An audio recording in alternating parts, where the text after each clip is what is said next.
Cheer with me, cheer with me. Oh my goodness, God has been good to us. Somebody will be like, where are we? We are here at the turning point enlightenment. And we're here to say that no matter what happened to us this year, we give thanks. No matter what happened to us, meaning encountered, whatever we encountered, the storm, the trials, the promotions, we give thanks because you know what? It happened to us and it happened for us to reposition us to be on the right path of the life that we call, the journey that we call life. We sometimes have to be pruned from things that, you know, God knows that it's going to hurt us on our way. You know, sometimes we get sick and we complain, oh my God, I've been sick so much, instead of us saying thank you, because that toxin in your body could have poisoned you, you know. I've been sick for some time now. I kept saying I wasn't, you know, I stopped talking about it for about 3 months now. I haven't been myself. You know, I'm weak, I'm this, and we've run all tests. But if that didn't come, would I have called my doctor to say, run every test that there is because I still don't feel good?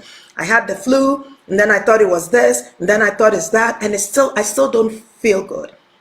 In running all these tests, it came out that I was deficient in vitamin D.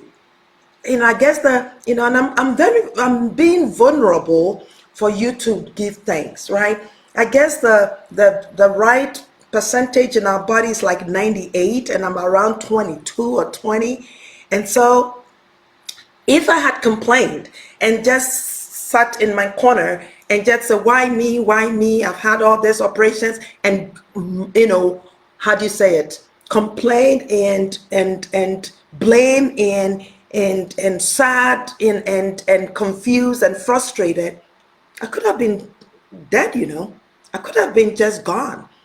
But because I just said no, let me just give thanks. Let's find out what is happening to this body. God created this body so that the waste will come out. The waste in it, the toxin will come out. So when you are having a headache, instead of you saying, oh my God, why is this headache? Just say, thank God, something has come out for me to figure out that there's something wrong with this body to fix it, right? You know, I'm not a doctor, but I do have a couple in the family. My children are doctors. And so I stand corrected, but I know that when you break fever, when you have your temperature goes like 102. My granddaughter was with me the other day, and you know, she was hot. The body was hot, and you know, the mom came back with all the gadgets and everything, checked, and the temperature was 102. It's like, oh, that's a fever. I'm like, what does it mean? He goes, you know, so it's supposed to be 98 something. 102 is high. So then they started giving administered medicine, you know, to get the body down. The temperature, that hot, that body temperature, that it wasn't the genesis of what was happening to her. It was the leaving of what was happening to her. So I said, when it's coming, it's leaving.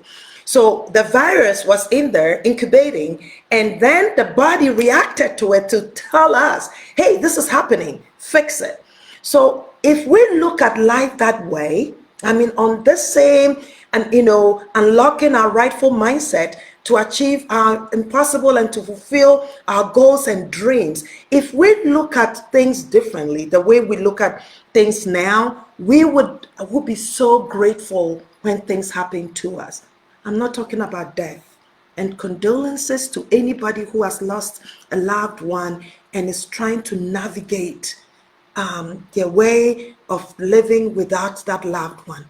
You know, that is really hurtful, and you know, my condolences to anybody who is that, because it takes time and for you to you know be back to yourself and all that. But I'm talking about the things that we call problems in life that is hindering us from moving our lives forward.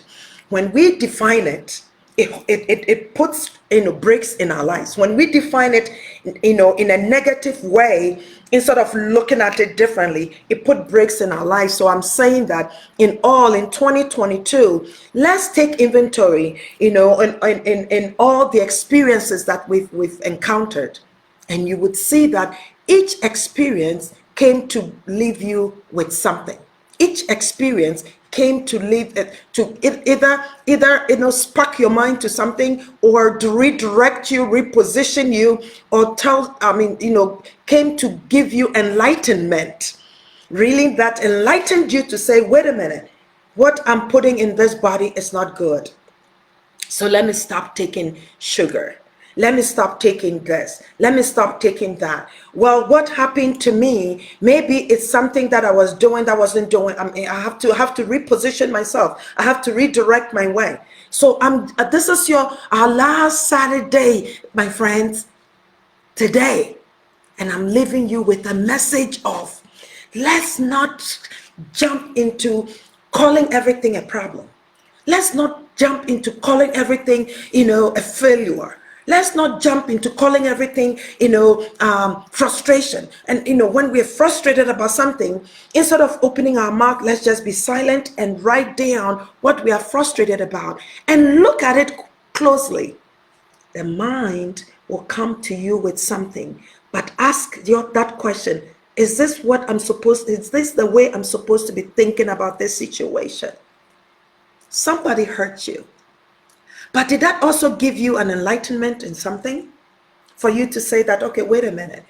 Maybe I did this. Maybe I shouldn't have moved this way. Maybe I shouldn't have said this way. Maybe I gave myself in too much. Maybe I need to set some boundaries around me.